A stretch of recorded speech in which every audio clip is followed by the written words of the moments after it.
Alright guys, welcome to the channel. Today we are going to be taking a look at the new fragrance from Afnan, and that is 9 p.m. Rebel. So the branding and marketing behind this fragrance is, this is supposed to be a symbol of defiance that's going to push you beyond the ordinary, igniting the night with unapologetic boldness. So looking at the name, you would think this would be a dark, bold, and challenging fragrance, something like a John Varvatos Dark Rebel Rider. This is basically a fresh, fruity, pineapple dominant fragrance. Alright, quick look at the presentation here. This is the box.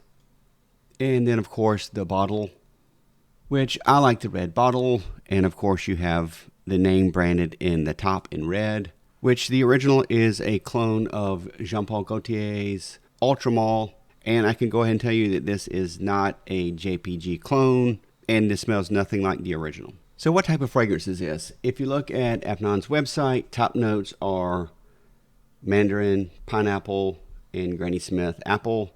Mid notes are cedarwood, oak moss, and vanilla. Base notes are caramel, dry woods, ambergris, and musk. So the opening of this fragrance is basically a blast of sweet, fruity notes. To me, the most dominant is the pineapple. If you're a big fan of pineapple openings, certainly you'll like the opening of this one because that is certainly the most prominent note to my nose. After a few minutes, it starts to turn into a little bit of muskiness and oak moss underneath all those fresh fruit notes. So while it has a very sweet and fruity opening, it does dry down into a little bit more of a woody and mossy scent. So the opening is very fruity and sweet, but it is not sweet like Rasasi Hawaz or Invictus.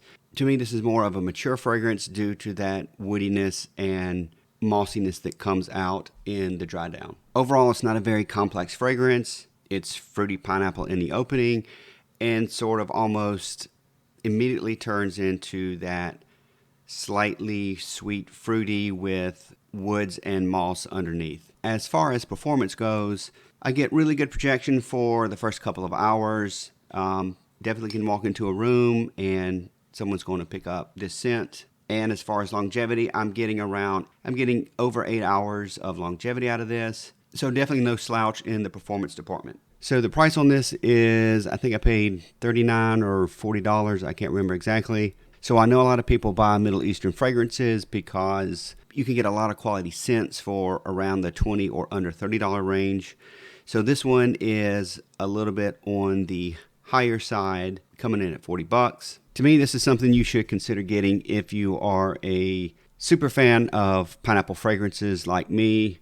But if you are limited on a budget and you already have products like Lattafa's Cahiers d'Alfarsan or any of the other pineapple, mossy, musky fragrances like that, probably no need to pick this up because it is very similar to that. Final thoughts on 9 p.m. Rebel.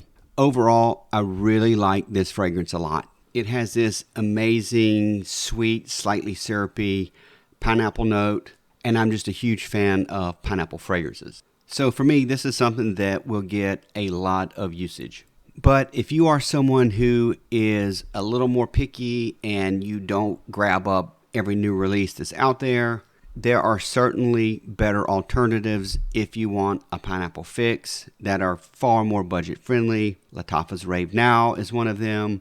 Lattafa's Cahiers d'Alfarsan is another one. Cahiers d'Alfarsan smells a little more closely to this, but not quite as sweet and fruity in the opening.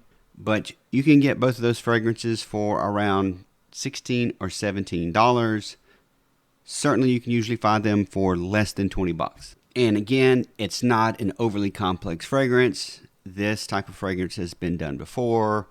It's essentially fruity, sweet pineapple and fruits in the opening with a musky oak moss dry down. All right, that's it guys. If you like this type of review, please hit that like and subscribe button.